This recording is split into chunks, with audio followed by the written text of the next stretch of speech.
Hey folks, Randy Newberg here with another episode of Leupold's Hunt Talk Radio. When I tell you what I did for the first time in 75 podcasts, I double punched the record button or something. So we just went through a crazy amount of time to record a podcast that should not have taken this long. And what you're going to hear is us jumping back into it when I am so disgusted with myself, so embarrassed, well, if you can imagine being in charge of this operation and doing a live podcast with a whole crowd standing around watching us and screwing up something like that, well, that's what happened. So anyhow, thanks for tuning in. We're going to jump into the podcast after I think we were 50-some minutes into it before I realized what had happened. And we're going to take it from there. But before we jump into that, I want to talk about the great partners who make this podcast possible. Leupold Optics, it's why we call it Leupold's Hunt Talk Radio. They are the greatest supporter I know of the self-guided public land hunter. Great optics, great products coming out for 2018. I can't thank them enough for everything that they do to support us, support our platforms, and support all of you.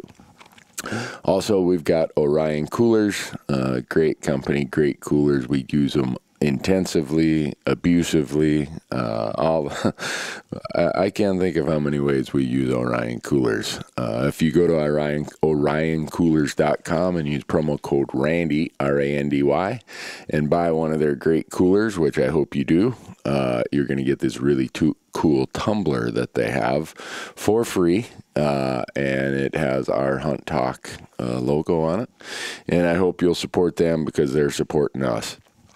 The other great group, you know that we use their product, like, oh man, I'm trying to think when we don't use it, Onyx Maps.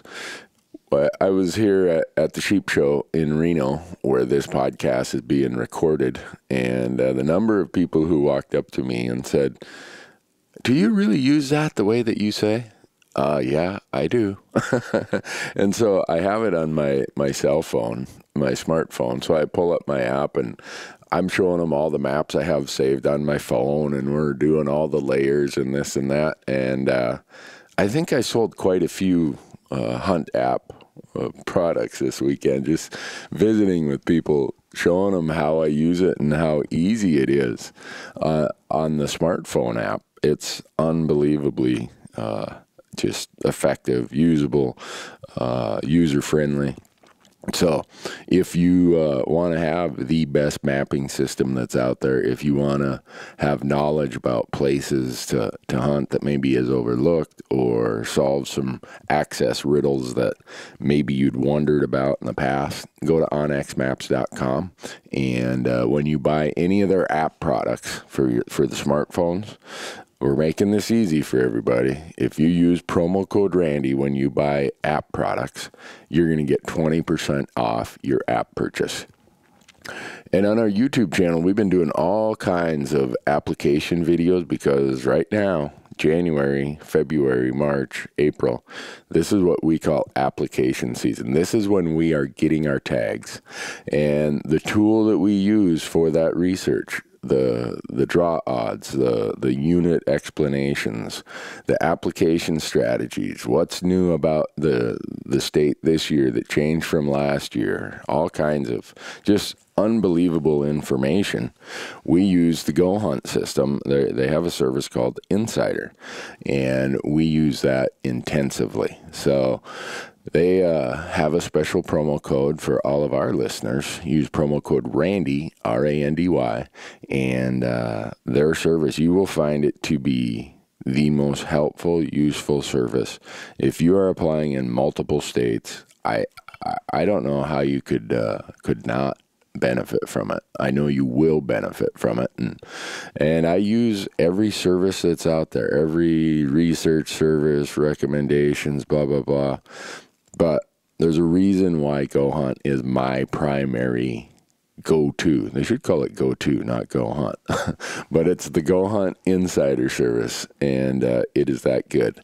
And again, if you use promo code Randy, R-A-N-D-Y, they're going to give you a $50 store credit to what is probably the best gear shop online for the serious backpack Western hunter. They have a great store there with highest of high quality products. And by using promo code Randy, they're going to give you $50 of free shopping credit in that store. So, well, folks, now here we are. We're going to jump back into this podcast where I can't even tell you how embarrassed I was to screw this up. But I guess they say if you do something for long enough, sooner or later you're going to make a mistake. And let's just say I made a big mistake. But thanks for listening to this, because to me, this podcast, it has two of the leading brands in high-performance outdoor clothing, Sitka Gear and First Lite Gear. And I know some of you are wondering, and I've asked the same thing in the podcast. You'll hear how they answer it. You're wondering, why would two competitors who are very strong competitors in the same space decide they want to get on the same podcast and talk about conservation? So we have Jonathan Hart, founder of Sitka Gear, and we have Kenton Carruth, founder of First Lite Gear, and both of their respective marketing, media, PR people. Ryan Callaghan from First Lite, you know Ryan from, he's been on prior podcasts with us, and Garrett Long of Sitka Gear. And then also is Jared Frasier. It was his idea to put this together. Jared is the executive director of a group called 2% for Conservation. And 2% for Conservation is a really cool idea that started, I think, 2 or 3 years ago. And if you are not, you should go and find out how you get yourself as an individual certified as a free member of 2% for Conservation. And really what it is, and Jared explains this, is if you give 1% of your time and 1% of your money to conservation, you as an individual will be a free member of 2% for Conservation. So here it is, folks. From the floor of the Sheep Show in Reno, Nevada, on whatever that Saturday morning is. Let's see, it is the 20th, I think. Yeah, I don't know. I've been podcasting and been doing presentations so much I've lost all sense of time. But thanks for listening, and here we go. Well, I am having a hard time. This one time at band camp. So you're positive you didn't get anything? I'm pretty positive.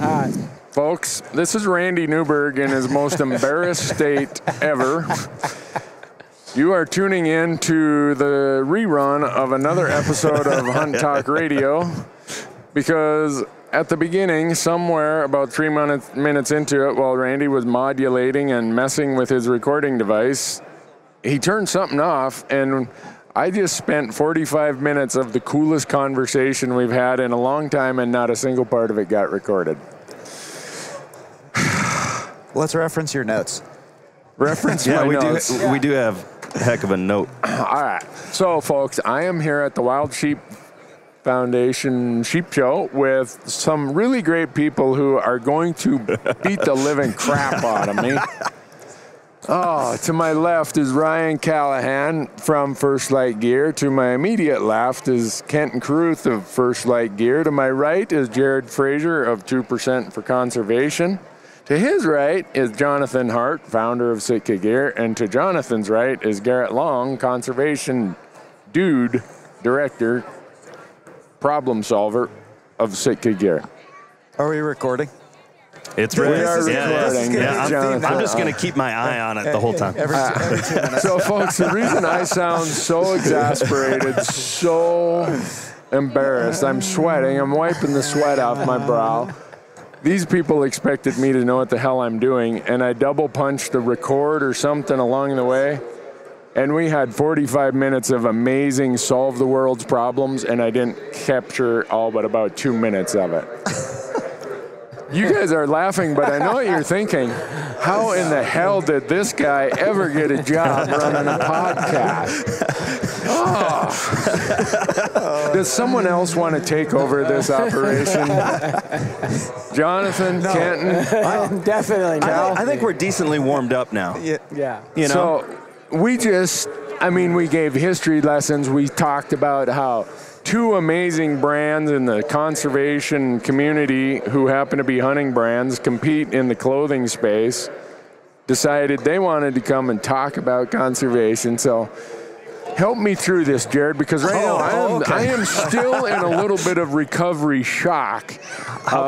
Explain how you got these two people to come under one roof while I go over here and put a go do some jumping jacks and push-ups or something.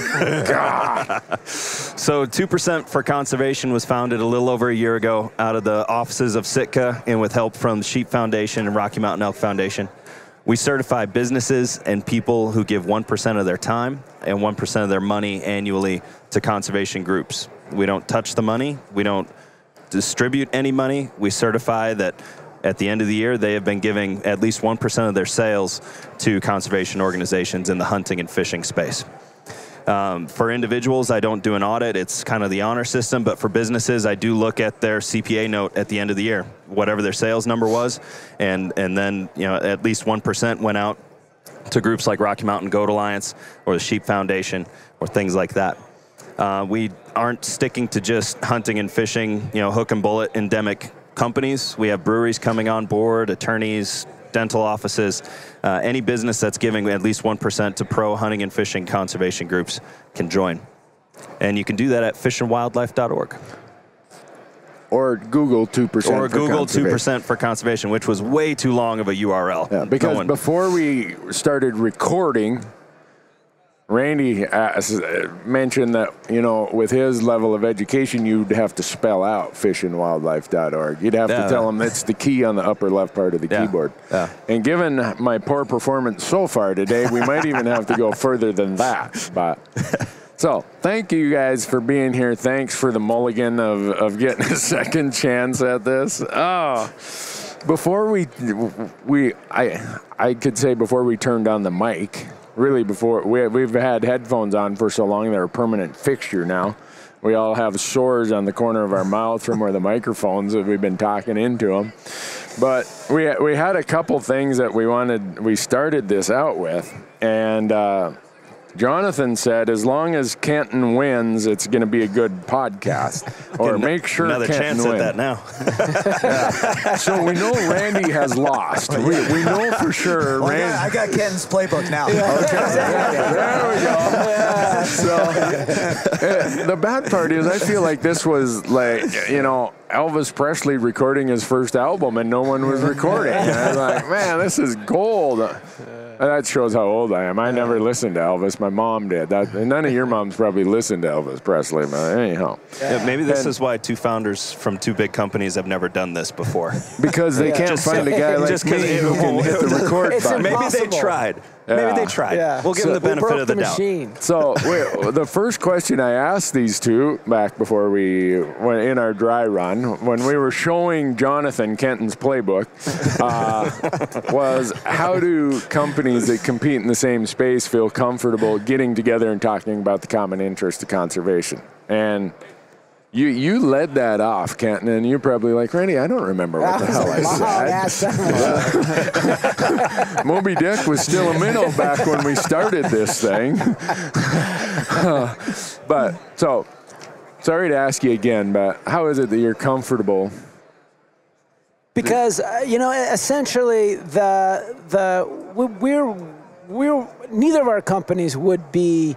we'd be it'd be like making cars with no roads. If both of us make super high-end, super technical clothes to deal with, you know, nasty environments, lightweight to spend time, you know, multiple days in the woods. And if there's no woods and there's no animals to hunt, then neither of us have a company. That's your succinct way of saying what would take me 30 minutes of unrecorded time to say again. That's it. So Jonathan I wrote it down the first time he said it, and he took your lead and he answered it in one sentence. Can I go there again? Yeah, please do. Conservation is not a competition. There you have it, folks. I wrote that down. Conservation is not a competition. I think that's why we're all under this one umbrella, this tent. We're sitting under a tent right now. So it's not a big tent. Everyone said we need a big tent, but right now it's a tent for 6 of us. But the point is well taken. I think that summarizes it. If we don't have public lands and places to go, well, you guys aren't going to be companies. You aren't going to have your consumers. And that motto of conservation's not competition summarizes it. Yeah, pretty much. I think when you know we live in this world and we surround ourselves with very like-minded people. Yeah. We just happen to service them. Yeah. And I think that's the most simplistic form of it. I think what's pretty amazing is that as organizations, not as companies, but as organizations, we have the opportunity to do a lot more than simply just have this a simple exchange of here's a product, we'll take your dollars, call it good. Right. Doesn't work. It's not a sustainable model. And I think, to Ken's point with roads and cars, like if that was it, it'd be pretty short-lived. Yeah. And I think, fortunately for us as brands, who we are, I think who we identify as, we want to do more. Yeah. And that's just it. It's we are here more than anything just out of passion, and I think that's a big distinction. We could make cars. Yeah. Well, and again, so folks, you're going to hear a lot of referring of back before we started recording. The red light's on. Yeah, the red light is on. My eyes on that. Kenton, you said that we don't ever sit around at our companies and say, well, let's support this conservation thing because according to the bean counters, it's going to result in this amount of sales. Right. I mean, what was mentioned was that people say, oh, you guys just do this conservation thing as a marketing ploy. And the fact is that, I mean, both companies, when we initiated this and started to drive this, one, we saw that there was a problem. But two, it wasn't like we're going to get a big return on this. What has happened now, and it's great, is that people identify with this, they identify with our brands, and it has helped drive sales. In which case, we sell more stuff, we give more money to conservation. But I think that, that there's a lot of criticism where it's just kind of a ploy to, hang your hat and hopefully people can identify with it. But that's really not the truth. Yeah. The truth is in order to get things started, neither of us had any idea that it was going to get any traction or people even cared about it. It was just like, all right, these are the issues that we see that need to be addressed, and we'll do our, kind of collective, smallish to hopefully bigger, eventually parts to help, public lands in general and conservation across the board. From an investment standpoint, it was never about recognition. It never has been. Yeah. It still isn't. It's still about who we are as organizations, thinking about the future and thinking about really everything in terms of sustainability. And sustainability as a model has to just you're always looking at how do you continue to grow things? Like how does it continue to, how do you make sure that the rug basically isn't pulled out from underneath you? And in the big picture, you have to think bigger. You just have to, as companies, as brands, as most importantly, as stewards, because that's what we are at the end of the day. We're stewards for the next generation, and conservation is part of that playbook. We do it with money, because it's impactful. Yeah. That's how, we are not, I always say this, we're not experts at conservation, but we know it's the right thing to do. We know we have to participate, so how we support organizations who are experts at it is something that, it's something you just have to commit to. I think as brands, as individuals, as a community, as a generation now. Well, both of your brands are what I'd call almost as much communication brands as much as they are product brands. I mean, you've great products, but you guys lead in communicating a lot of things, taking positions, and it gets to risk. Anytime you communicate, there's risk, but both of you having built companies not because someone said, hey, let me fund you with a couple $1 billion and go start this company. Right. You guys took a hell of a lot of risk somewhere along the way to get to where you are today. You probably take for granted that, just what we did. Blocked it out. Yeah. It was like the first 2 years of having kids. I don't remember what it's like. I can't change the diaper. So now as you keep your brands moving forward. I got a great swaddle though. Yeah, exactly. As you keep your brands moving forward and you continue to be so relevant, you guys communicate, you interact, you engage, and that creates risk. And the two risk managers are here, Garrett and Ryan. And you guys are the ones who are probably more interacting and leading and managing or whatever you want to call it. When your companies take positions, say things, engage in things, or come out with new ideas or who to partner with, you guys probably get to see where those risks are and how well you manage them or didn't manage them. And how do you do that? Because if you shy away from, there's some risk, you're going to be irrelevant. Oh, yeah. And it make a lot of decisions that if you talk to somebody on the real sales side of things is like, why in God's name would you ever hit send on that email? Yeah. You sent what to what list of people? Yeah. Because it just brings up the possibility of risk, right? And but I think, we're all proving this every day that if when social media first really started hitting the scene and brands could start engaging with the end consumer, and that was just kind of a blown away thing, and brands could have an individual voice, and now we're at this point where it's kind of like, all right, you want to engage? Let's engage. Yeah. Well, it's no longer just the man in the arena, the TR quote, but it's the brand in the arena. Yeah. You guys are sticking your necks out on both sides of the spectrum regularly, and on the 8th day, the devil created the Facebook comments section. You go on there, and it's just garbage from people who aren't doing, frankly, shit for conservation usually.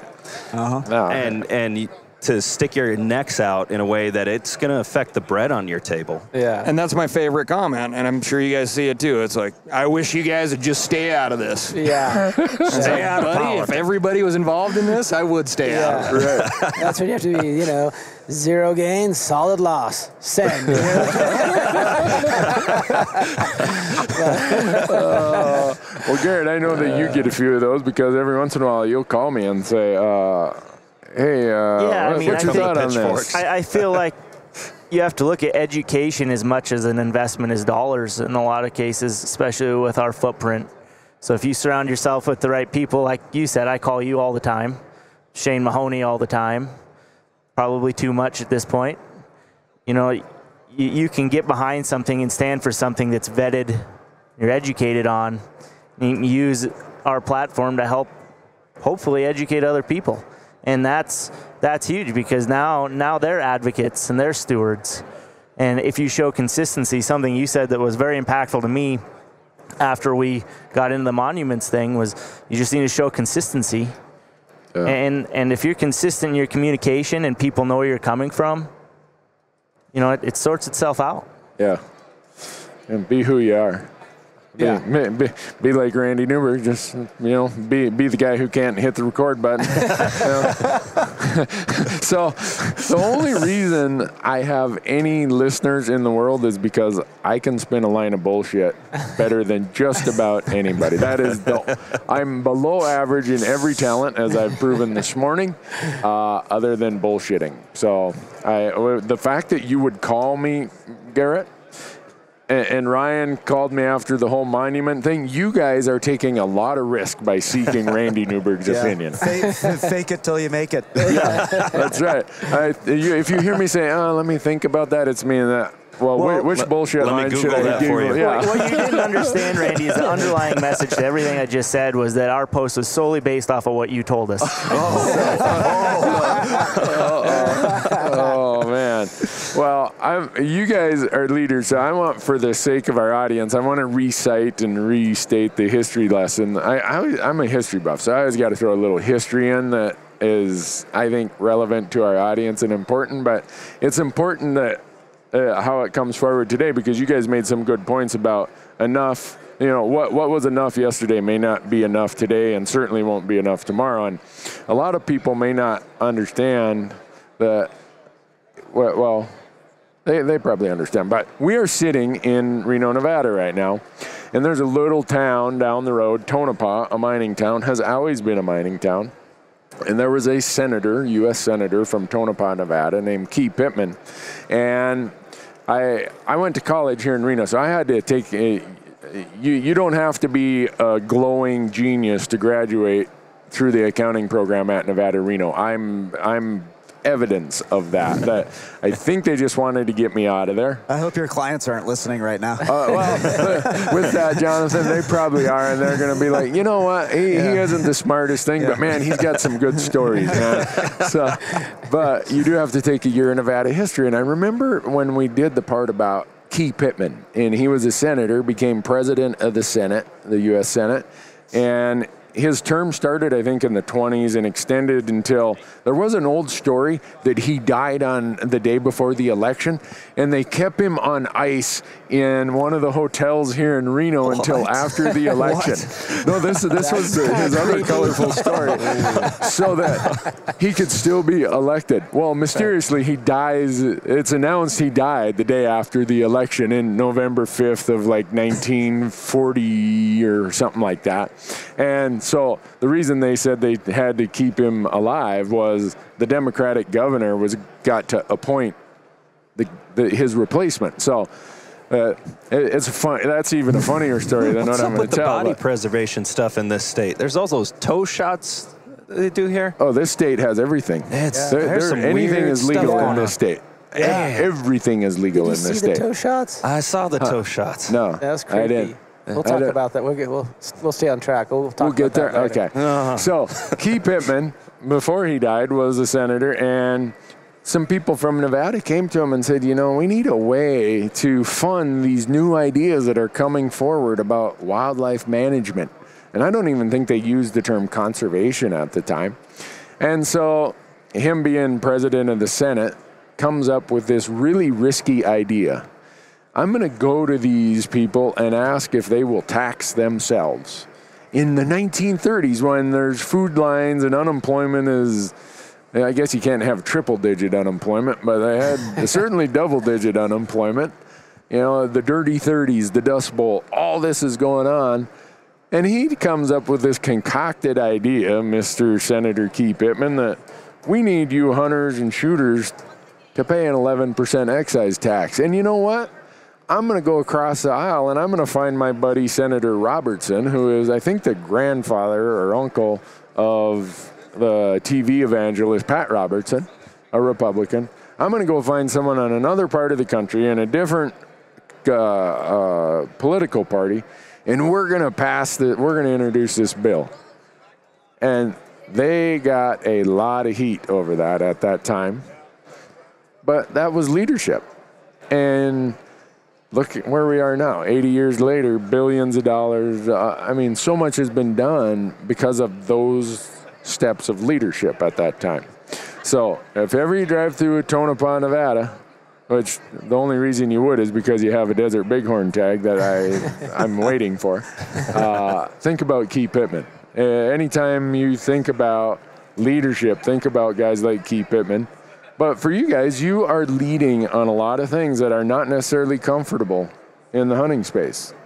And I guess I'm just interested in how you guys look at it when you make decisions where you say, you know what, this is leadership. This is why we're here. Well, so you bring up comfort, and comfort's a relative term. And I think that that scale is different for everybody. And so being uncomfortable is okay.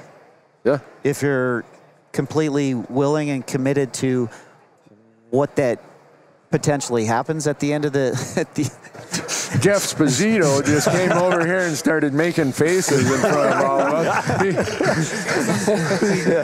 Well, Jeff, you aren't going to believe this. You know what happened, Jeff? When you came over here and mooned everybody earlier, pull down stamp. I didn't have the record button on. Yeah. I got some great pictures of Jeff. Oh, Jonathan's about ready to break up. No, we post this on YouTube. So if you got good incriminating evidence of Jeff Sposito, I got a lot on Jeff. All right, send them our way. We will get them up. We can flash them up over the audio. So that was not nice of Jeff to come and do that. He knew what would throw Jonathan off track, and he walked like 5 feet away from Jonathan. Well, I hired Jeff right out of school. You did? I did. Yeah. Wow. I could. Boy, if I could go back and tell you about an interview that was memorable. The Jeff Sposito interview. Yeah, a kid. Look at him now. Yeah. How did you end up hiring Callaghan? You worked for ASAT. Mm-hmm. And that was the first pattern that we licensed was ASAT. And then we met Cal through ASAT, and then he was our first hire. Really? Yeah. Was one of the job conditions you got to have the baddest stash in the hunting industry? I don't know if he had a stash at first. He was always come and go. He's a fresh-faced young man. Was it an interesting interview, or did you not even interview him? He just said, "Here comes Superman himself." I was like, "Hey, dude, you want a job?" He's like, "Yeah." I'm like, I don't think we had interviews until at least year 5 or 6. No, I don't think so. Exactly. Simply just a thank you. Yeah, exactly. Thanks for applying. We needed an applicant. Yeah, Scott and I got together we found one. I found each other. Well, thanks to Sposito, he turned the corner from talking about leadership in the business world to something about who's got the most incriminating pictures of the other on their cell phone. So if anyone wants to carry on the conversation about business leadership, I'm more than happy to have that happen. But I think the Pittman-Robertson side of things is great segue, obviously, right? That's reaching across the aisle for the greater good. Need to fund wildlife and conservation. We got 2 major competitors operating in the same high-end part of this clothing space in the hunting world. Obviously, more than willing to sit in here and talk about conservation and I think set an example to many other companies, young and old, that, it's not only is it okay to talk about this stuff with our customer base, but it's becoming more and more necessary. Yeah. And, I think we're both doing a really good job of that. I still get a paycheck. So, and that's what I know that is a successful business. That it's working. That's why. Yeah. You had mentioned before, a lot of hunters like to rest on, I'm a conservationist because of Pittman-Robertson, and businesses will say that too. And there is a lot of merit to that. But groups like the Rocky Mountain Goat Alliance, Rocky Mountain Elk Foundation, BHA, Sheep Foundation, this whole show wouldn't exist if that was enough. Correct. That's a perfect way to say it, Jared. It takes more. Yeah, you went on about that a little bit before I realized I had problems with the record button, Ryan. Pittman-Robertson, Dingle Johnson are absolutely unprecedented, phenomenal things that came out of a time when you would have thought that was crazy. And I want to say we hit 30% unemployment. Yeah, in the 30s, it was 30%. And here, 2 guys from different sides of the aisle, and Dingle Johnson is the other one for fishing, made something happen on behalf of the greater good. Right. Things that we all like to do. And that cash supports all sorts of recreation. But is it enough? But what you can't hide behind that. The days of that being enough are done and gone. Right now, I personally, I may get I bought my first new rifle 3 years ago at the BHA Rendezvous. Lifetime membership, got a new rifle. Yeah. That was since high school. I'm not contributing that much to Pittman Robertson in that case. I buy, very little ammunition. On some years when I'm just shooting my bow, I buy zero ammunition. So I'm not putting that much in there. So I can't stand behind and say, hey, I'm a conservationist because I buy guns and ammo. Yeah. Right? It's just not enough. But fair amount of fishing gear, but that's not enough, right? Well, before, when he said that, he talked about how much fishing gear he loses, and he is the largest contributor to the Dingle Johnson fund. Could almost be added to the Callaghan fund. But knowing how much Garrett shoots, I think we could almost put. Yeah, I'm doing the math in my head. I'm like, man, he must be a lot better shot than me. Sportsman's Warehouse has an aisle dedicated to Garrett's ammunition. But I think the point being that we got to do more. I like how you said that. You can't hide behind something you're required to do. Something It's really easy, especially for big companies in this space to be like, yeah, hunters and fishermen, we pay for everything. Yeah. And what they're talking about is Dingle Johnson and Pittman Robertson. Right. Well, we make clothes. We're not contributing to those taxes very much. Right. So we got to do more. Yeah. And, Sitka, First Lite, I think we're being a good example. You are. And I guess the question is down to the individual level also, not just the corporate level, is how do you get individuals to give either their time, their talent, or their treasure? Those are the 3 T's I always talk about. You either got a lot of money, you got some time, or you're extremely talented. How do you employ that towards conservation? And does the whole mantra of, well, we pay for it through excise taxes, license taxes, does that end up being a little bit of a cop-out for the individual at times? Because I'm doing this project for the Wild Sheep Foundation about a sheep hunt we did in Nevada. I didn't have the tag, a friend did.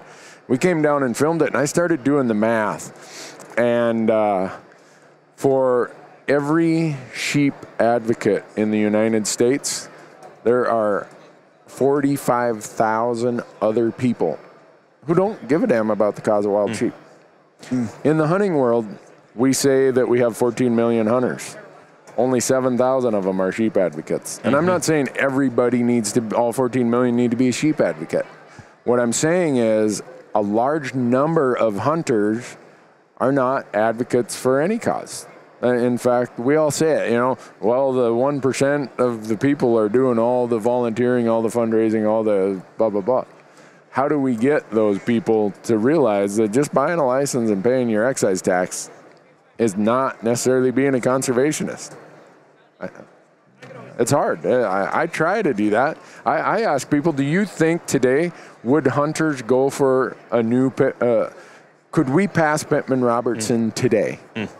No. Would hunters today say, yeah, I'll pay an 11% excise tax? I don't think. I wonder if they would. Good question. I don't know. Raising taxes is super popular. What's that? Raising taxes is super popular. No, but to me, I always ask that question rhetorically of, today, would you agree to 11% tax on yourself? And most people are like, no. Well, guess what? Leadership was something when, in the darkest of times, someone said, I'll do that for the next generation, for wildlife, for wild places. There's a certain mindset within a segment of the outdoor industry, both on the hunting and fishing side, as I've been getting people's applications in, and the ones outside hunting and fishing, but that support it, where they're not even keeping track of how much they're giving. They are just giving and giving and giving and giving. And their applications take months to get in because they're discovering they're giving sometimes up to 12% of their annual sales. And they thought maybe they were given 3%. Wow. And then volunteering time. A couple of these business owners I've talked to, they're doing stuff 6 hours a week. We require 21 hours a year for certification. And they're doing like 6 hours a week, going to meetings, teaching hunters ed, taking kids fishing. There are people like that, but we need to get better at telling their stories. Yeah. And no more buck porn. We need to start telling No the more stories. what? Buck porn. Oh. Big, sexy bucks on the front, you know. That's not the real story of conservation. Right. You know, us trying to get the biggest buck off of this 40-acre plot, that's not the real story of conservation. That's not where the sacrifices are made. Right. You not pulling the trigger is not a sacrifice. No, I get to talk to. Well, this again. I'm the grayest of everybody here. None of you even have. How the hell do you guys not have a gray hair? They're coming. What? As every day I get a new one. Really? You pull them or Kids. what? Kenton, you're doing good, man. Look at me. hiding in there. I'd be Garrett's over there looking at me. Don't say a word, buddy. So in the case of full disclosure, I know Garrett's lineage. The day I moved to Bozeman, Montana, was the day Garrett was born. And his grandmother, who was my landlord, was standing out in a September blizzard, dancing in her sweatpants and a T-shirt. I'm painting a bad. I'm sorry, Bonnie. I'm painting a bad. I don't mean it that way. That's just an accurate picture of Bozeman in general. My like point San is, Francisco. I'm saying that Garrett just gave me this funky look, like he's about ready to say something that was going to embarrass me. But I know more about Garrett than he knows about me because, well, I shouldn't say that, because he was my neighbor for 9 years. And he saw his parents and me and my wife at times. We'd go out to dinner. We'd go over and play cards. And him and my son would probably wonder, how much have our parents had to drink tonight? Man, my dad thinks he can sing. So maybe I don't have enough to pull it over on you. But don't give me that look again, because I know what you're about ready to say. So Garrett will never get a chance to co-host this podcast because he knows too much about me. In fact, it's definitely a two-way street. I've got a lot of, and I'm selling all of that information as well. I have a website. Really? At this point, yeah. RandyNewbergDirt.com. Something like that. Well, I've got some great hunting stories. Well, the fact that Sitka hired you was quite remarkable because at the time, I think it was Brinker and Sposito called me and said, you know that Garrett Long guy, he put your name down as a referral. I'm like, how much time you got? And then I heard that they hired you. I'm like, oh my goodness, that is business, right? Lucky. We're sitting here with these two brands that are leaders. How do you lead in the current environment where we as a cross-section, hunting being a cross-section of society, we want our message simplified and comfortable, okay? Almost an echo chamber. Tell me what fits what I want to hear, not what I need to hear.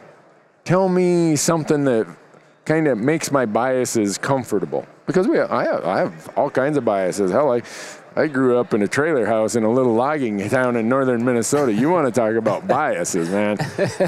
So how do you lead a brand, or I view you guys as, whether you want to accept it or not, you guys are leaders for conservation, not just for your brands. How do you do that and know that sometimes people aren't going to be happy? I think that's, not to put words in Kenton's mouth, but I think for both of us, this is who we are before business. It's who we are as individuals, and our, the people who have come on board to support us, working for our organizations are like-minded and believe in the same thing. So it is not a business tactic. I think it is a outcome of who we are as brands and the individuals that we surround ourselves with from a business perspective, which I think it's different. I think, we touched on it earlier. I can't remember if we were recording or not recording. Thanks, Randy. But way to go, Randy. But that it is, from I think from a long-term perspective, what's important for us is, leaving a legacy that is generational in scope. It's not about how many jackets are we going to sell, how many pants are we going to sell. It's about what can we do with the opportunity that has presented itself. And just when you look at the big picture and you look at timing and you look at where I think our people are in general, there's this opportunity to, I think, inspire and educate at a scale that didn't exist before. So Pittman Robertson, absolutely amazing what they have done from a precedent perspective. You think about the brands that this industry has kind of sat on, and what they've done silently in terms of like not with an agenda, but just doing the right thing in terms of supporting conservation, thinking longer terms, not looking for credit, not playing the ego card or anything like that. I think as the newer kids on the block, even though neither one of us are, I would say, new, but we're new in relative terms, the tools that we have at our disposal right now to influence a broader group, which goes outside of our industry. And that's the part that I think gets really exciting, is the opportunity for us and who we are as brands has never been bigger. And how we craft those messages, how we stay on point, how we talk about things in significantly longer horizon timelines, that's where I think we become impactful. And it's not about short-term gains. I mean, I think that's just a perspective for us as businesses that we bring that's, I think, different. It's not about making a buck. It's about what we leave behind. And that's, I think, that evolution as like businesses, I think that's the opportunity for, everybody here who's, selling their wares and whatnot. It's a greater good. It's a greater why. Like, why do you exist? Yeah. And I think that's, the why is the important part. I think why is the important. You get both brands seem to have a very strong why. It's obvious. I've observed both of you, and I think most of our listeners can watch your companies operate, and they're like, you guys must have a really strong why. Well, it's true. And to Jonathan's point, and I want to thank you guys for having us both on, because what I think this can illustrate is that we are unified in these goals, right? And at the end of the day, the opposition, the people that, want to take these public lands away and they want to own them for themselves, that decentralization is what they are. That is their number one tactic. And it's got to make them quite nervous when two competitors like us are unified together, correct? Yeah. And we do have a common goal. And further, like, even though we might not see eye to eye with a lot of the outdoor companies, when we can unify on that goal as well, and it just becomes a larger and larger collective, right? Yeah. People will follow when you lead. That's right. As I said before, you've got, crazy arch enemies like the Sierra Club and say the Blue Ribbon Coalition, the motorbike. Even those, when those guys start to try to get together, that there's a large external threat. Yeah. There's gotta be. There's gotta be. My enemy's enemy is my friend, kind of thing. Exactly. And I don't want to be some giant fear-mongering person, but I'm going to fear-monger. And the fact is that if you take for granted all these amazing places that you have to go, and all this cool game that you get to go with for the price of a tag, you get to you can go do these amazing adventures. If you don't at least do a little bit, that can go away. And and I think people say, oh, that's happening in Oregon, that doesn't affect me, or that's happening in Idaho, or that's happening in California. None of that shit affects me. Well, it will affect you. And when it comes knocking on your door, you want the allies of other people to help you. And how you get that is by helping other people when, as a greater collective of, whether it's backcountry hunters and anglers, whether it's, whatever group, whether it's 2%, all of it is trying to move in the direction that's going to help everybody. Yeah. So, scale is powerful. Correct. Yeah, and you said it, I think it was before I hit the record button, Jonathan, that 1 million people doing a little bit is extremely powerful compared to 1,000 people trying to do it all. Right. Yeah. So the thing I like about how both your brands communicate is you're not afraid to go outside what I call the echo chamber. Because, Ryan, I know some of the letters you guys have signed on to. I don't know if Kenton knew you were going to hit the send button there. Garrett, I know some of the letters and policies you guys have signed on to, and maybe you didn't call Jonathan or anyone else and said, I'm just, watch this. Hold my beer and hit the send button. But it seems like there's got to be some benefits, some positives of going outside the echo chamber and engaging with people who maybe they have the same concerns about public land, clean air, clean water conservation, but maybe they don't see the world through our lens. Oh, the benefits are unreal, man. I mean, I don't care what kind of badass sheep hunter you are in this room. You talk to anybody from who's a badass mountain biker, mountain climber, anybody. I've always said, like, you put them in a room, you ask everybody the same 5 questions, there's going to be so many of the exact same answers that you could just interchange from every single user group. Yeah. Like, well, you know, what I really like is this part of it. Yeah. You know, everybody, if you're an outdoors person, you're all, as much as we like to say we're different, we're all the same when it comes down to a couple of key things. And typically it's just being outside and having some calm. You know, so. And places to do it. Yeah, man, it's getting outside and engaging these, companies in the larger outdoor world and seeing what they're doing and, and a lot of times disagreeing and not having the same thoughts is still so much better than pretending like they don't exist. Yeah. Like, and hunting's got to have a seat at the table.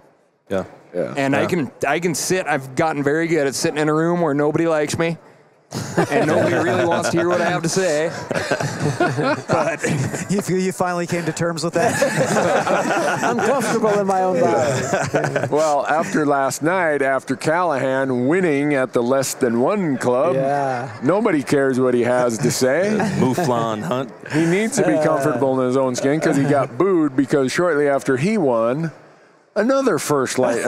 So, my biggest question to Jonathan this morning was, did you guys sponsor the less than one club drawings last night? And or did I ask you, Garrett? Yeah, yes. Okay. Yeah. And Garrett's like, well, a lot of people sponsored it, but we sponsored some other stuff because I thought, how ironic would it be that 4 of the drawings or however many, or two of the 4, two or of the 6 were won by First Lite employees. How would that have looked if there's no way you could say the game is rigged if it was underwritten by Sitka and the winners were from First Lite, right? Well, now Taggart Spence, who's been with the company, I think, since December, right? Yeah. He has exactly 1 quail and 1 duck under his belt in his hunting career. He just got his hunting license last summer. And he's the guy who won the Doll sheep hunt? Brooks Range Doll sheep. My gosh. Oh, God. What are the odds? And it comes complete with the full kit Sitka set. Right. So, really? Oh, my God. On that note, 4 of it was actually 7 because the Goat Alliance added a goat tag this year. Right. But 4 out of the 7 that won last night were 2% individual members. Members of 2%. 2%, which means that That's cool. 4 out of the 7 give 1% of their time and 1% of their money annually.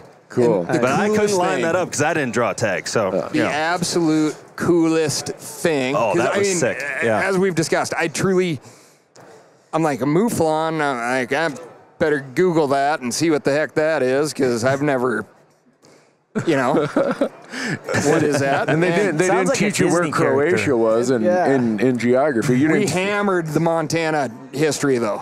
Yeah. What more do you need? Okay, but we weren't recording when so Callaghan, before we were recording, was giving his best mouflon call. I think only Montanans, Garrett and Ryan being the 2 native Montanans here, can call domestic sheep.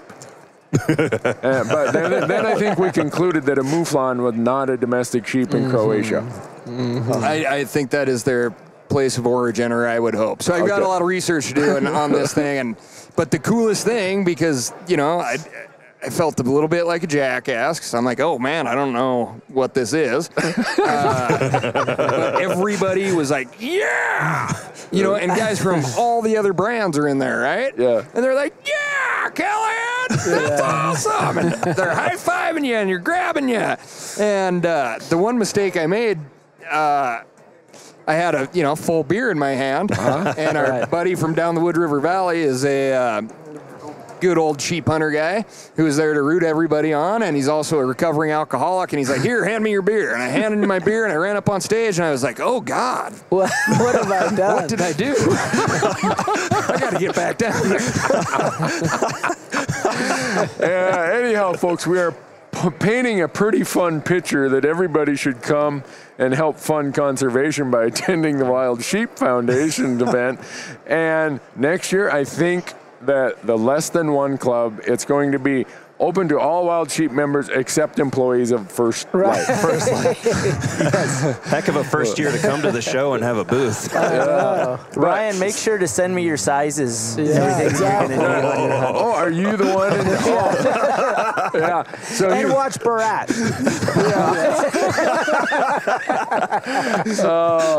So Garrett, you're kind of the voice or the messenger for Sitka out in the outdoor world that's not the hunting world.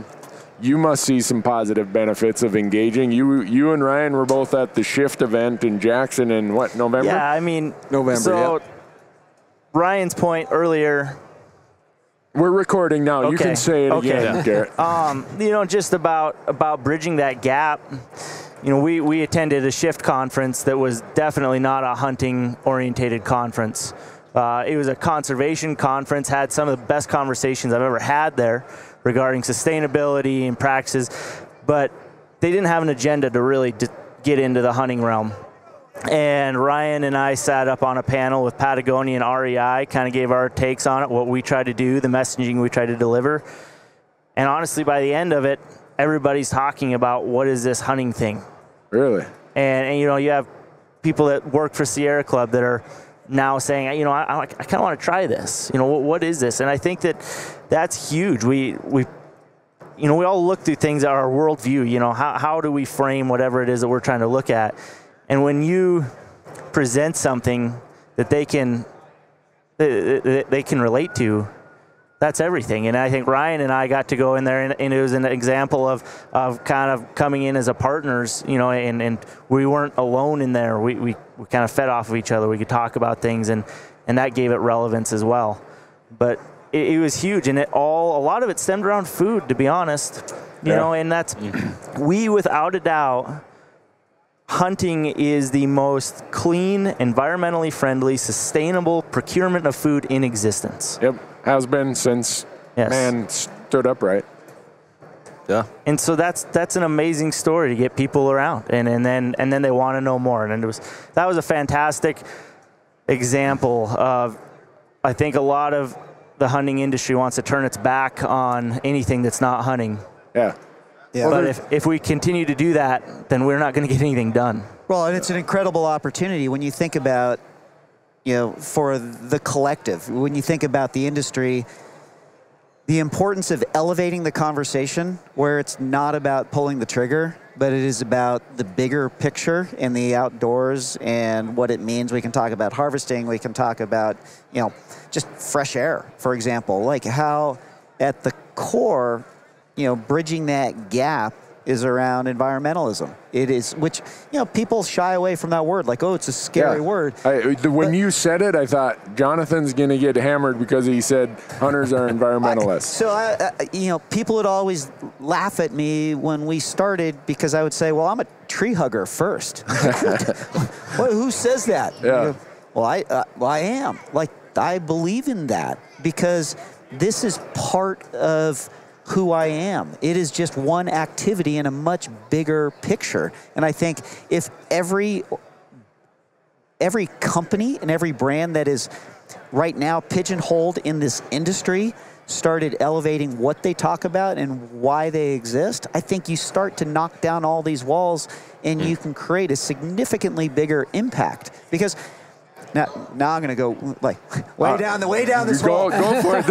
All right, so I can't remember what was recorded before, but we live in this biosphere called Earth. Yeah. We as human beings are just taking it over. Like we are outpacing the support mechanism of our planet, 1.6 times what Earth can actually do to support us. That's really scary. But if people understand that, you start to think differently, you start to act differently. And I think that's, when you think about trying to create change, positive impact at that broader scale, you just need to elevate the awareness. You got to get people to start thinking a little bit differently. Being engaged in your decisions around, just food decisions. Just start with food. Yeah. Everything starts to trickle down from that, and the changes in your behavior suddenly become impactful at a whole nother, again, the scale conversation. What legacy we live or leave behind suddenly becomes pretty important in terms of the decisions you make, the conversations you have, what we do on a day-to-day basis as we. Oh, I got so distracted. There's a guy wearing a camo vest with no shirt on. Oh my gosh, look at that. Yeah. But it's not a Sitka vest and it's not a First Lite vest. Right.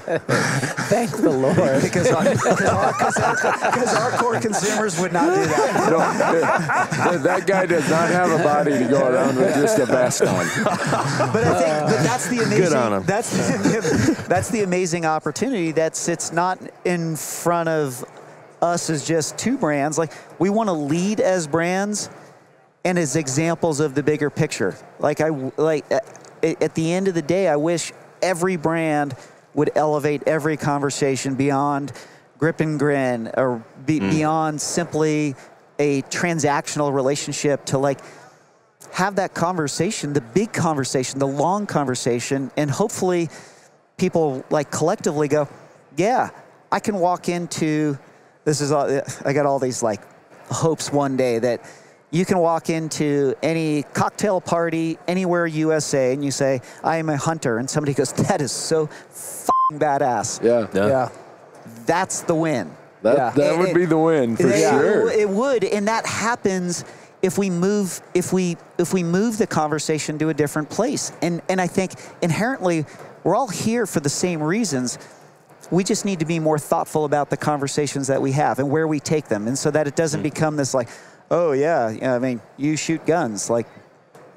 Well, yeah, it's a tool, but that's it. It's simply a tool in the lifestyles, the lives we live, and that's hard. That would be the win, wouldn't it?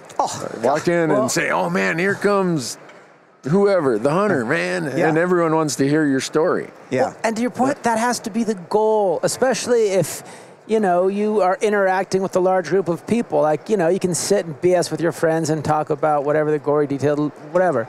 But if you are at all in public or talking to people that don't hunt or maybe perhaps are not familiar with it, I mean, in the back of your head, your goals kind of got to be I'd like to maybe convert this person over to thinking it's cool, right? And I think it's quite irresponsible for people to be I'm such a badass, this and that, and look at I got my buck on the front of my car, and I'm awesome. Oh, no, but it's you know how tough I am. Yeah, exactly. If they only knew the toughness. And hunting is intimidating enough. Correct. Right. It is so intimidating. Yeah. So many barriers to entry. It's why are we advertising the meanest looking dude?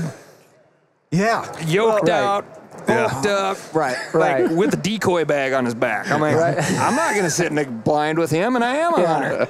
Yeah. Gotta get that If you're just HGH. starting out, or you're maybe that's not for me. Yeah. One thing that stuck with me from that shift there again was I had a young lady come up to my table, and I had watched some of her presentations, and she was big into rock climbing, one of the most intense rock climbing. Oh, that little gal. Awesome. Yeah. Yeah. I mean, just insane. And she came up and she goes, will you tell me about hunting? I don't know, honestly, if I have what it takes. Really? And I'm thinking, if you threw a bow on your back or a gun on your back, you leave me down at the trailhead every time. But we need to normalize what we're doing because it is normal. It's been normal for a long time. Yeah. And people like that who want to do it and are obviously more than capable of doing it are afraid to even try. Yeah. Well, it's interesting. The three youngest people with headsets on had an observation that I take for granted. Because I've been doing this since, I don't know, I think Abraham Lincoln had just gave his Declaration of Emancipation or something. But I think we have a tendency, especially me, old gray-haired fart, who's been doing this for so long, I take so much for granted that, oh, everybody knows what a caliber is or what a gauge is, or everybody knows the difference between whatever, you know, a broadhead or a field point. I mean, just equipment things, or people know that there's all these rules and regulations and how you get a license, and new people coming to hunting don't know all that. They haven't sat around the campfire at deer camp. It is hard. I just, and to your point, in the same spirit, I had a conversation 2 days ago with one of the most like expert level mountain bikers. He said, all right, so what do I do? I've been shooting a bow. I'm like, well, that's cool. He just went and bought a recurve, started shooting, and now he wants to know, how do I become a hunter? I'm like, well, you just do it. He goes, well, like what? Like, what happened? I was like, wow. So yes, we take it for granted. Yeah, and that's that awareness is you lose it really quickly. And I think to Kenton's point, you know, the irresponsibility word is really, really important. We are responsible. Like we are stewards, and we have to act that way. And it's really important to take that seriously. Yeah. And for me, I come from the media and communication side of this, and when you say stewards, we are stewards of the brand of conservation, and we're stewards of the brand of hunting through how we communicate, what our message is, versus what our motivations are. Does the message match the motivation? Does some guy flying around in a helicopter shooting pigs in the ass with a bow, is that a message that conveys our motivation that we're committed to clean air, clean water, productive lands, and sustainability? No, it's irresponsible, and I think people that do that they're degrading everybody else's experience for their personal gain, and I think it should be frowned upon. So I can't agree more. Well, I interrupted you. You were segueing, though. You said because. No, that's just it. It's like, you know, we've got to be.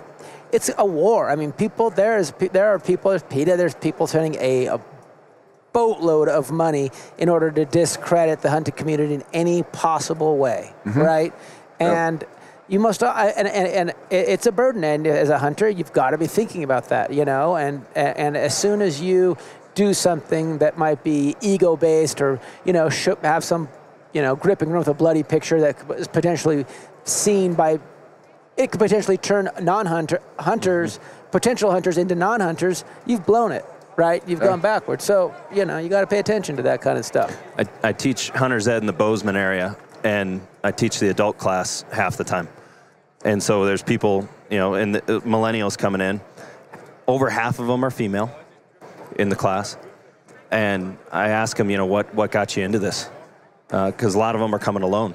And a few folks will say, you know, boyfriend or, you know, parents or whatever. It's usually one or two out of the group. But a lot of them are saying, we're watching videos on YouTube, we're listening to the podcast, or we're seeing this stuff. None of them are saying, oh, I've been watching these shows where they're, you know, shooting, like you're saying, hogs in the ass out of a helicopter. That was never part of it. They're watching stories that are talking about how to get food, how to be connected to the wild places around them. And that's what compelled them to come in and take their class and join. And so, you know, we can look at the negative sides of things quite a bit, but I think it's also important to look at things that are working to bring people into the fold and focus on that and double down on that. You guys are killing it in that regard. You know, thanks. One thing Jonathan challenges me on a lot, and I apologize before I say this because I think I heard like every third word that you guys said, so I might just repeat it. We've got Garrett sitting out on the end here, and there's traffic bumping in. There's like little kids yelling. Even though there's all this stimulus everywhere that are just like, wow, a shiny object across the room. Across the way, the Rocky Mountain Goat Alliance is doing a video about goat identification, and it's one of them how you differentiate a nanny from a billy is I'm not saying it. It's the back of its front. Yeah, there you go. It's anus, and so it's very distracting every time that comes up.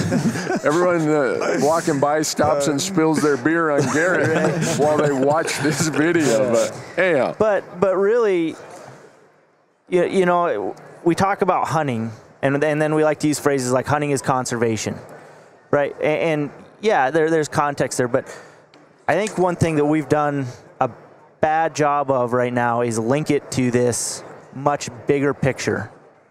Why do we hunt?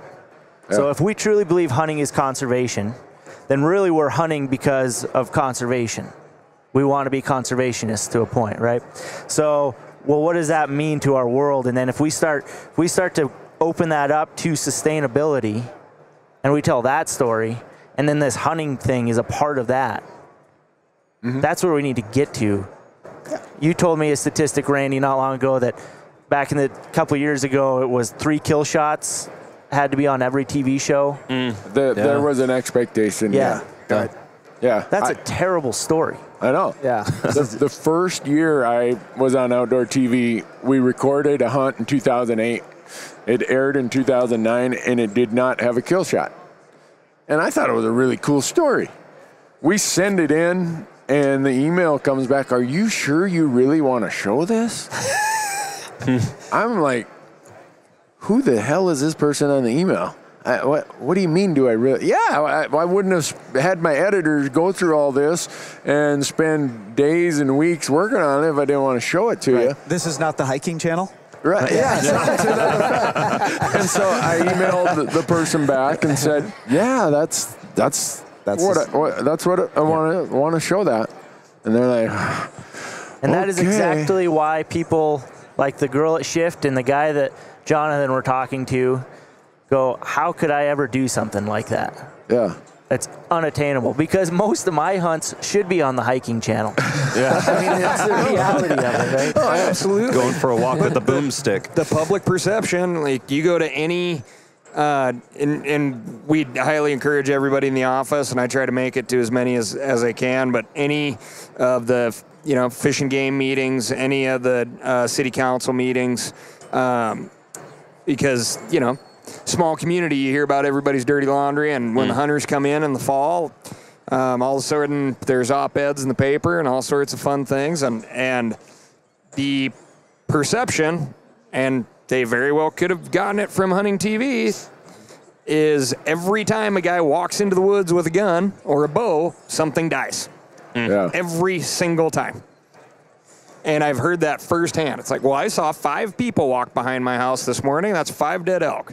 Yeah. And I'm like, but no, you're probably right. I'm doing something wrong. Yeah. No, with that messaging, I've been a pretty vocal critic of the community I'm part of, and I'm not saying I have it all figured out, but I can tell you when you do a Facebook post that gets shared 650 times and has 500,000 views about some knucklehead industry blowhard who shot 2 elk and told his camera guy to go bury one of them, you are going to get phone calls from the distribution channels who promote, who have made that guy a star.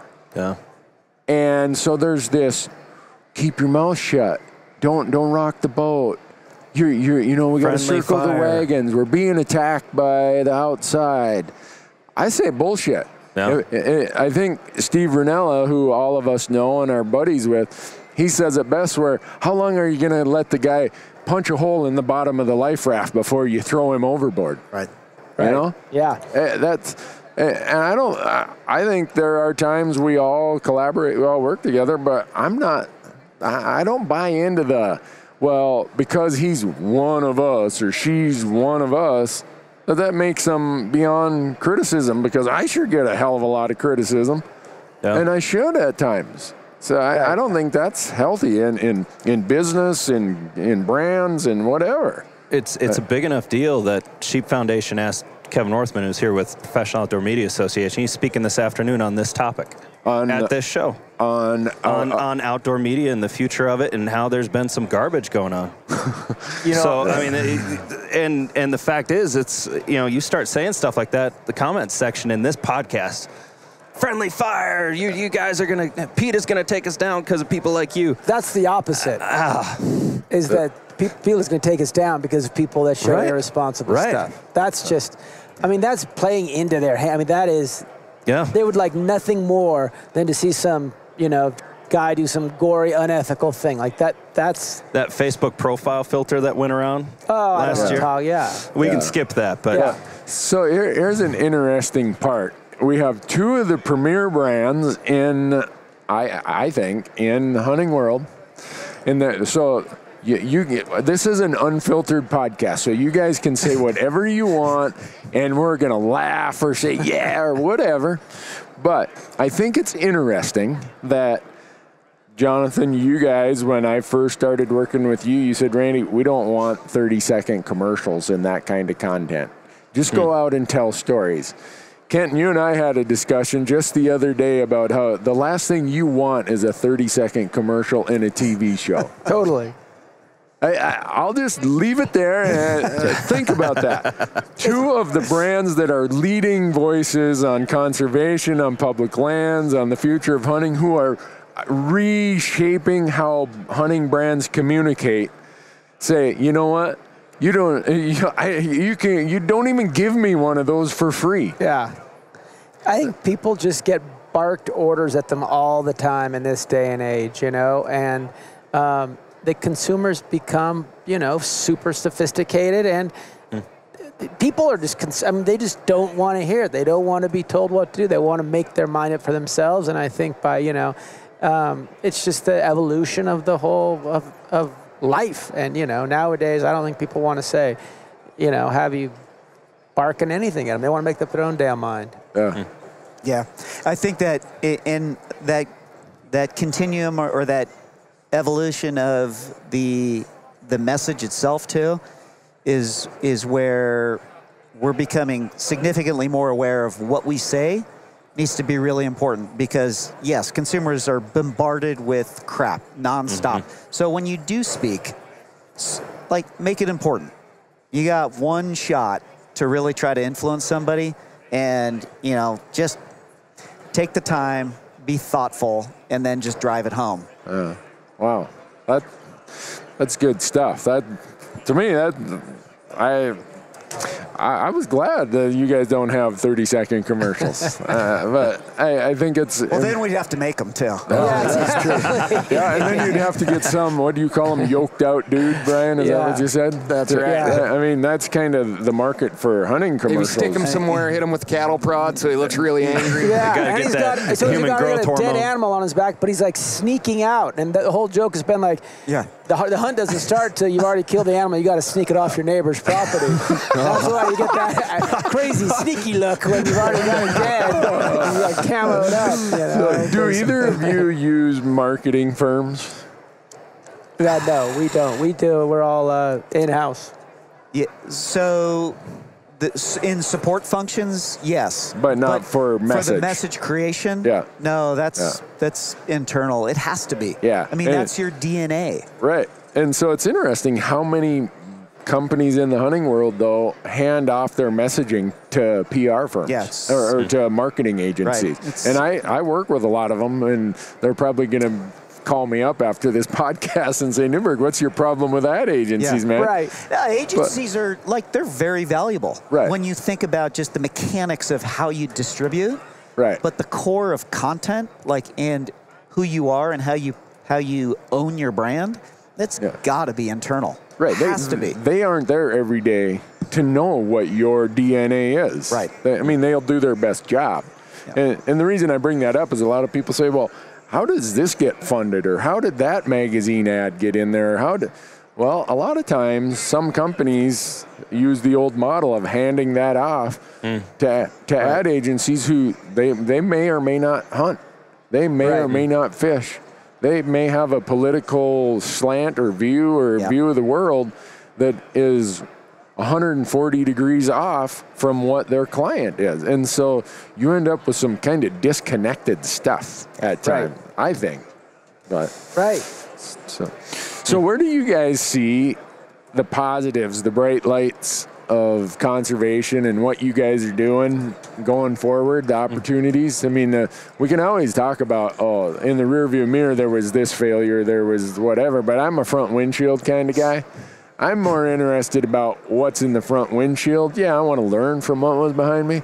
And I wake up every day and say, if I wake up and say it's going to be a good day or I say it's going to be a bad day, I'm right. Right. And I take that, I try to take that same thing about, you know what, whatever outcome I think is possible is going to be the outcome. Right. And whether it's me individually or me as the community I'm part of. And so I'm always looking out that front windshield trying to build that, what Randy thinks is the outcome.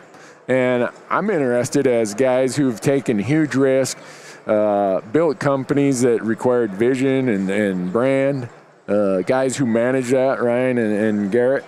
I'm interested in where you guys see the good stuff in the front windshield. I personally think this exact thing that's happening here is the future and the good stuff. It's companies like ours within the industry recognizing we have a common goal, and it's our companies reaching out to other companies in the greater outdoor industry and realizing that we have a common enemy.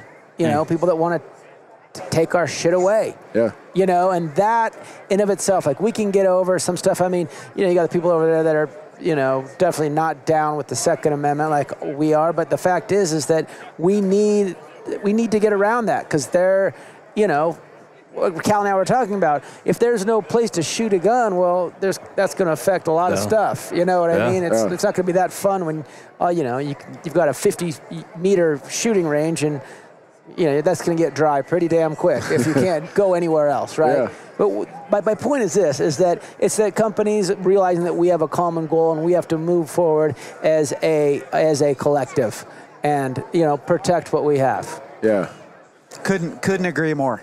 It is about the collective working together and being able to look beyond the artificial business walls that we erect that don't need to exist, because if we don't get our act together cohesively, there are a lot of people who are fighting against us. And I think, you know, there's strong momentum and support right now.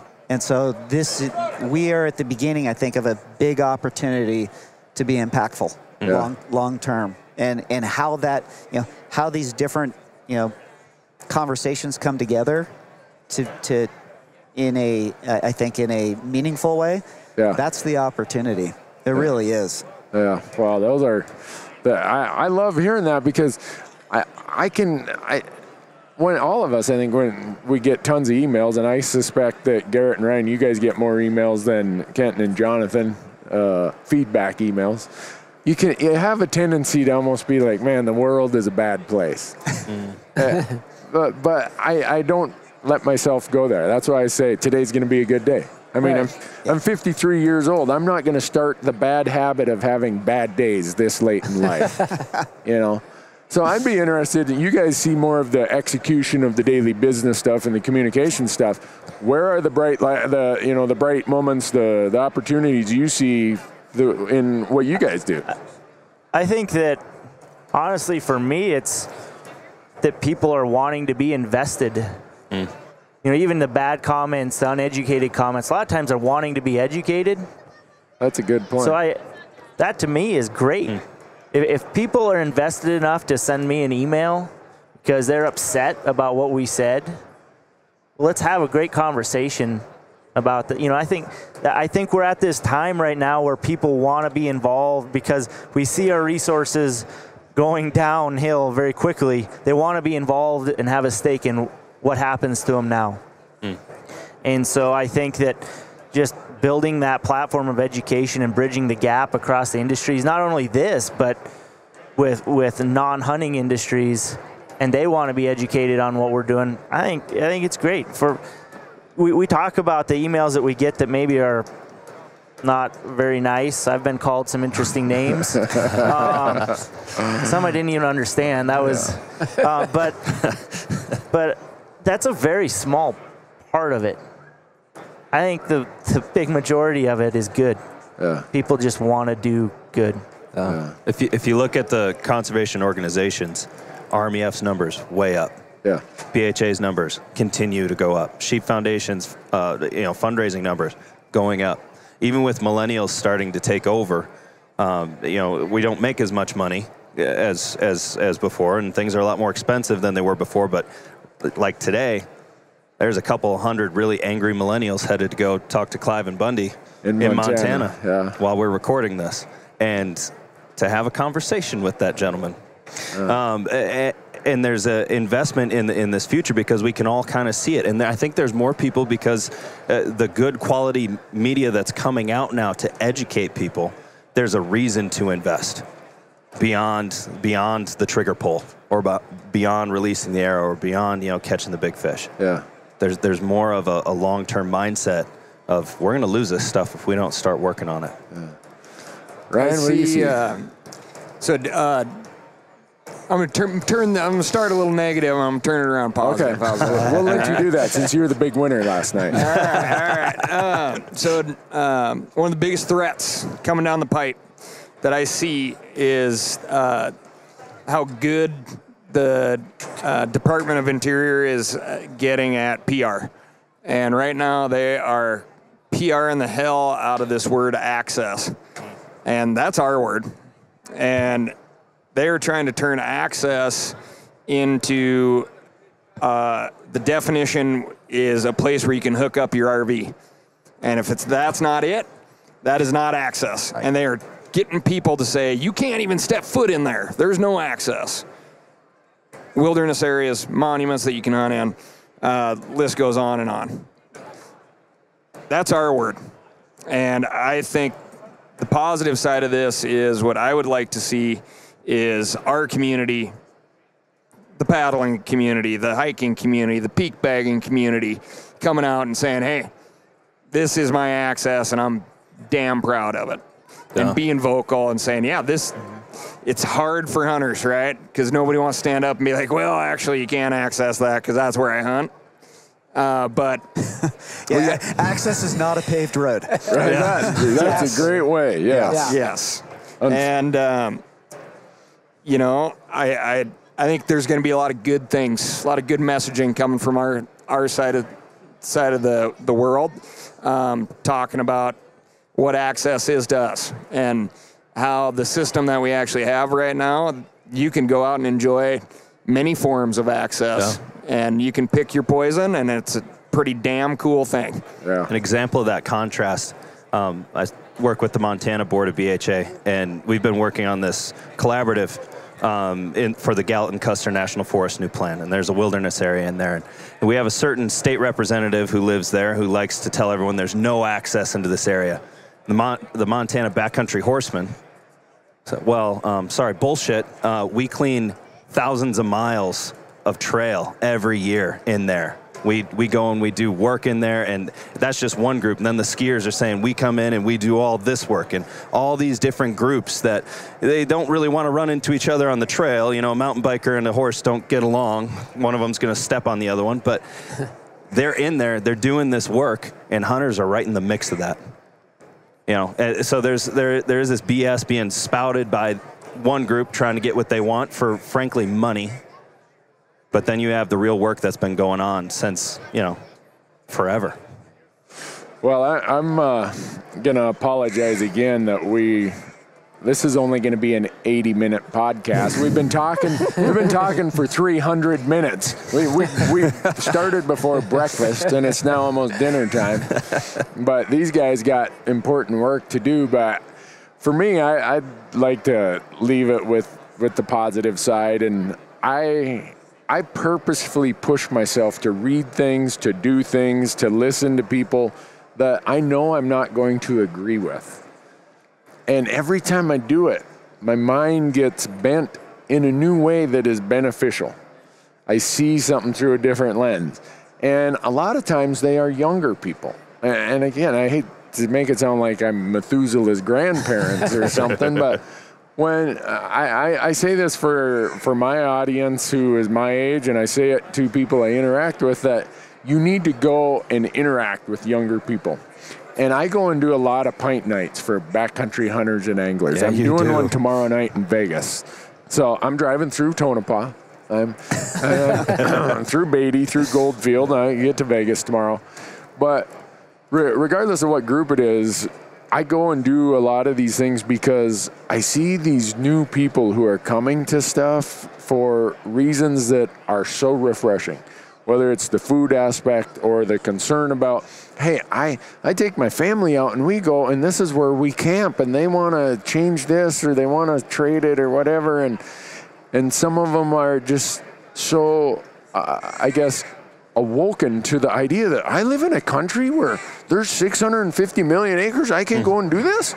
Mm-hmm. Yes. That's what I'm here to talk about. And so when I go and do these things, besides the free beer that's required to get them there to hear anything Randy Newberg has to say, those are things where I see our opportunities. Those are opportunities to get outside the echo chamber. I don't want everybody to have my view of the world. I want to go and engage and interact with people who have either a newer, they're trying to follow a similar path, but they're at mile marker 1. I'm just about to the end of the trail.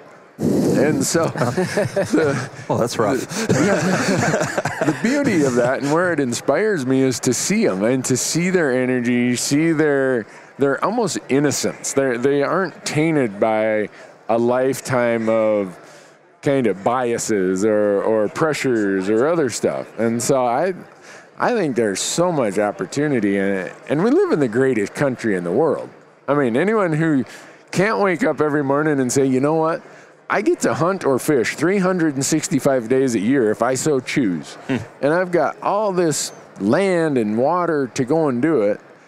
And if you think that we haven't done a good job by sacrificing to keep our air clean, our water clean, go to some countries that haven't. Right. And you will realize you do live in the best country in the world, and we got to keep it that way. And it just is going to require the 3 things that I tell people. Conservation is never easy. It's always difficult. Always has been, always will be. Conservation's never convenient, never has been, never will be. The threats will come at the worst opportune times. The opportunities will show up when you're least prepared. And conservation's never comfortable. Every great conservation thing that's happened, the Key Pittman story I was talking about earlier, or any of the things we've stuck our neck out on, I mean, my brother will call me up and light me. I mean, he'll split me open. He's like, you dumb son of a... Yeah. But I say and do what I say and do because it's for conservation. And it's not, I think you said it, Jonathan, it's not for us today. It's for those down the road. So I think we're in a great time. The communication tools we have, the ability to reach people in large scale, you guys are great examples, I guess, of both companies, both brands, of the positive things that I see as good stuff going down the road, out the front windshield. So, anyone else? We didn't pick on a single politician. What the hell? This is a waste of the listeners' time. Yeah, we've not called. Well, the government shut down. We can't say anything. Did they shut down? Yeah. What? Last night. Oh boy. Really? Yep. Snow day in Washington. Yep. Yeah. Really? Yeah. I didn't know that. I was up waiting for them to call my name at the Less Than One Club last night. So here's a funny story. Callaghan and I are standing there talking to each other. The acoustics I feel bad about this. The acoustics are so bad that I can't hear anyone. Could you really hear anyone's name? And no. So I just tell Callaghan, if I win, you can come with me, and I will pay your ticket. And as he's starting to say something, I don't know, a crowd comes rushing towards us. I thought that maybe there's a fire in the building. Some guy grabs Callaghan, tackles him, and beer flies across the room. And next thing I know, he's up on the stage before he can commit that, Newberg, if I win, you're coming with me, and I'm paying your travel. So wow, it was a lot of fun. But anyone got any last comments that we're forgetting here? One quick, I would like just to leave with kind of the classic united we stand, divided we fall. We got to stick together. We've got, you might be like, oh, those guys are hippies over there. Forget what they have to say. But at the end of the day, we are all in this together as outdoor enthusiasts, Once we can serve, we can kind of sort things out later, but there's an immediate threat. And even if you think, you're some guy on the fence and you don't think, what can I do? Write a letter, forward a letter. Just that is a humongous deal, and you will become part of the solution. But you don't have to do everything. Just do something. Yeah. Cool. Anyone else? No? Thank you for the opportunity. Yeah, thank you. No, thank you guys. Thank you. I am so sorry. It took me 75 podcasts before I effed it up and double punched the record button. So, everyone, thanks for listening. We really appreciate it. Sitka, First Lite, thanks so much. And all of you who do your work on behalf of wild places and wild things, keep doing it, and thanks for doing it. Till the next time. Time.